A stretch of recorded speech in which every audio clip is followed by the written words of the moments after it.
নমস্কাৰ বন্ধুসকল, আজি লৈ আহিছোঁ আপোনালোকৰ ওচৰলৈ অন্য এটা ভিডিঅ' আৰু আজিৰ ভিডিঅ'টোত মই এটা পটত কেনেধৰণে ৰং কৰিছোঁ সেইটো আপোনালোকক দেখুৱাম। আৰু ইয়াৰ বাবে মই লৈছোঁ এটা পুৰণা পট, যিটো দেখিছে এটা পুৰণা টাব, আচলতে প্লাষ্টিকৰ টাব হয়তো। আৰু ই যিহেতু বহু পুৰণা হৈ গৈছে, সেইকাৰণে ভাবিলোঁ ইয়াক অলপ ৰং কৰি নতুন কৰা যাওক।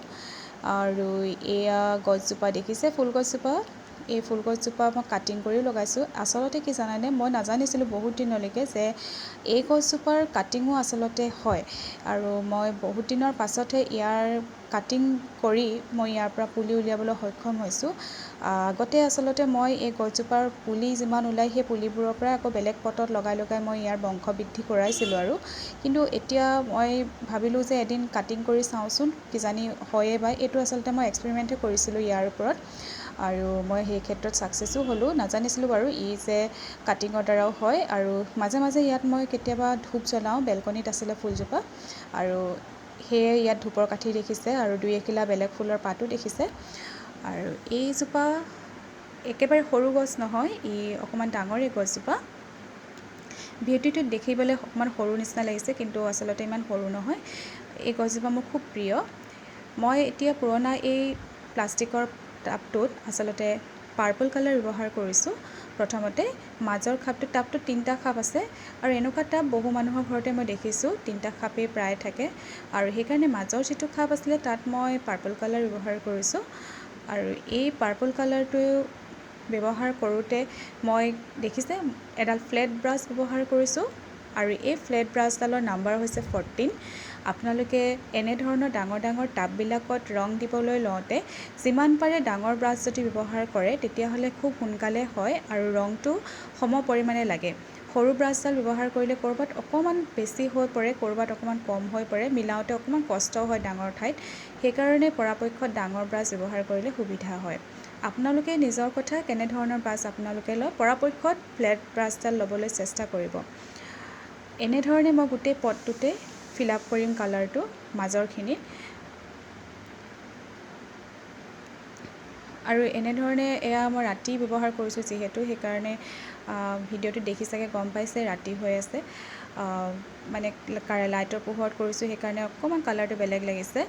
এতিয়া মই তলৰখিনি পাৰ্টত য়েল্ল' কালাৰটো ব্যৱহাৰ কৰিছোঁ, আৰু এইটো হৈছে লেমন য়েল্ল' কালাৰ। ইয়াত মই কোনো ধৰণৰ পাৰ্ল কালাৰ ব্যৱহাৰ কৰা নাই। আমাৰ ফেব্ৰিকৰ কালাৰ দুবিধ আছে ন, এবিধ পাৰ্ল কালাৰ আৰু এবিধ নৰ্মেল। এইটো নৰ্মেল ফেব্ৰিকে মই ব্যৱহাৰ কৰিছোঁ। পাৰ্ল কালাৰ ইয়াত ব্যৱহাৰ কৰা নাই, আৰু পানীও মিক্স কৰা নাই। যেনেধৰণে কালাৰত আছিলে তেনেধৰণে মই কালাৰটো ব্যৱহাৰ কৰিছোঁ। আমাৰ সকলোৰে প্ৰিয় লেমন য়েল্ল' কালাৰটো, হয়নে? কাৰণ লেমন য়েল্ল' কালাৰটোৱে যিকোনো বস্তুক মানে খুবেই ধুনীয়াকৈ তাৰ ব্ৰাইটনেছটো বঢ়াব পাৰে। আৰু সেইকাৰণে ভাবিলোঁ, যিহেতু মাজত পাৰ্পল কালাৰ দিছোঁ, সেয়ে ওপৰত হোৱাইট কালাৰ দিয়াতকৈ ভাবিলোঁ লেমন য়েল্ল' কালাৰটো দিওঁ, কাৰণ হোৱাইট কালাৰটো খুব সোনকালে লেতেৰা দেখায়। সেইকাৰণে এই কালাৰটোকে ব্যৱহাৰ কৰিলোঁ। এতিয়া মই পাৰতো আচলতে লেমন য়েল্ল' কালাৰটোৱে ব্যৱহাৰ কৰিছোঁ, যিহেতু লাইটৰ পোহৰৰ কাৰণে এনেধৰণৰ অকণমান কালাৰটো ফেডেড দেখা গৈছে। কিন্তু দৰাচলতে একেটা কালাৰে মই ব্যৱহাৰ কৰিছোঁ, কিন্তু ইয়াত বেলেগ কালাৰ ব্যৱহাৰ কৰা নাই। গম পাইছে চাগে লাইটৰ পোহৰটো ইয়াত যিহেতু পৰি আছে, কালাৰটো দিয়াৰ লগে লগে উজ্জ্বল হৈ উঠিছে।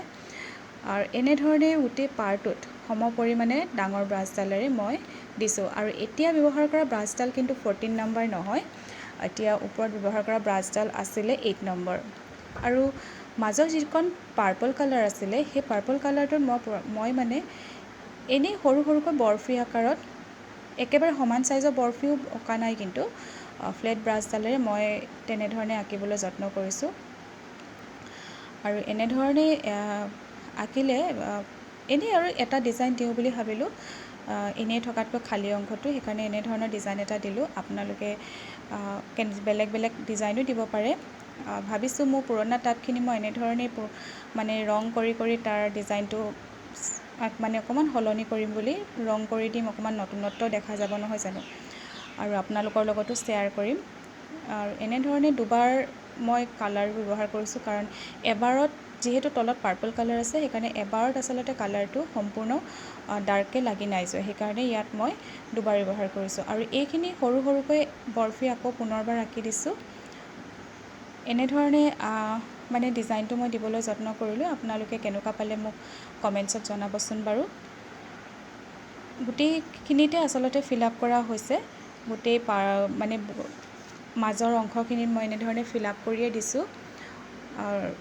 বৰফিটো একেবাৰে ছেইম চাইজত নহয়, কিন্তু এনেই মই আঁকি দিছোঁ যিহেতু, কাৰণ ৰাতিও হৈছে আৰু আমাৰ গৃহস্থই কৈ আছে ভাত বনাব লাগে। মই ভাত বনোৱা নাছিলোঁ সেইটো সময়ত, সেইকাৰণে ভাবিলোঁ সোনকালে কৰি মেলি ভাতটো ৰান্ধোগৈ আৰু সেয়ে মই লৰালৰিকৈ কৰাৰ কাৰণে আচলতে এনেধৰণৰ হৈছে, একেবাৰে সমান হোৱা নাই। আৰু সমান হ'লে বেছি ভাল লাগিব চাগে। আপোনালোকে বাৰু মই এনেই কম সময়তে কৰা এই ডিজাইনটো কেনেকুৱা পালে জনাবচোন বাৰু। ভাবিছোঁ আপোনালোকে আগৰ ভিডিঅ'খিনি চাই ভাল পাইছে। আৰু এতিয়া দেখিছে মই পাৰত আকৌ ব্লেক কালাৰে, একেই হয় ব্লেক কালাৰটো, চিম্পল ব্লেক কালাৰেই হয়। আৰু এই ব্লেক কালাৰতে পাৰটো মই আঁকি দিছোঁ, কাৰণ এনেধৰণে আঁকি দিলে পাৰটো বন্ধোৱা বুলিও কওঁ আমি অসমীয়া মানুহে। আৰু এনেধৰণে আঁকি দিলে পাৰটো ধুনীয়াকৈ মিল খাই যায় আৰু ওলাই যায় পাৰটো। সেইকাৰণে মই ইয়াৰ মানে ছাইডটো এনেধৰণে ব্লেক কালাৰে কমপ্লিট কৰি দিছোঁ। প্ৰত্যেকটোতে কৰিছোঁ, কিন্তু এটাও বাকী ৰখা নাই। পাৰটো কৰাৰ পাছতহে গম পালোঁ আচলতে কিমানখিনি বেকা বেকি হ'লেও মই কিন্তু ডিজাইনটো ভালেই দেখিছোঁ বৰফি আকাৰত। আপোনালোকে সমান চাইজৰ বৰফি যদি পাৰে তেতিয়াহ'লে আঁকিব। মোৰ নিচিনা এনেধৰণে তেৰা বেগেৰা নকৰিব। তেৰা বেকা কৰিলে আচলতে অকণমান বেয়া দেখি, আৰু একো নাই। মই কিন্তু তাততো ভালেই দেখিছোঁ। আপোনালোকে কেনেকুৱা পালে মোক জনাব। হয়তো আপোনালোকে মোৰ আগৰ ভিডিঅ'বিলাক চাইছে, আৰু যিসকলে নতুনকৈ চাইছে মোৰ ভিডিঅ'বিলাক তেতিয়াহ'লে আপোনালোকে মোৰ চেনেলটোক যেন ছাবস্ক্ৰাইব কৰি দিয়ে। আৰু এইটো মই আগতে কৰি থৈছিলোঁ টাবটো। ইয়াত মই দুটা মানে মিক্স কৰি কালাৰখিনি লগাই দিলোঁ, সেইকাৰণে বেলেগ কালাৰ নিচিনা লাগিছে, কিন্তু কালাৰটো দুটা কালাৰ মিক্স কৰি লগাইছোঁ। আৰু মই ইয়াৰ মাজৰ অংশখিনিত জ্যামিট্ৰিক শ্বেপ দিবলৈ চেষ্টা কৰিলোঁ, যি টি কৰি দিছোঁ। আৰু কেনেকুৱা পাইছে নাজানো মই কিন্তু এনেই টাবটো দেখিবলৈ ধুনীয়াই লাগিছে। আৰু এইটো মই এতিয়া বেলকনিৰ পৰা আনি ভিতৰত ৰাখিছোঁ। দুইজোপা একেই হয়। এয়া দেখিছে আপোনালোকে, ইয়াত মই কালাৰকেইটা কেনেধৰণে কৰিছোঁ। আৰু দুয়োটা আচলতে টাবকেইটা মই ইমান বেয়া দেখা নাই, যদিও এনেই লাং পাংকৈ কৰি দিলোঁ। আৰু এয়া হৈছে দুয়োটা একেলগতে থৈছোঁ। আপোনালোকে কেনেকুৱা পাইছে জনাবচোন। আশা কৰিছোঁ ভিডিঅ'টি চাই ভাল পালে। আজিলৈ ধন্যবাদ।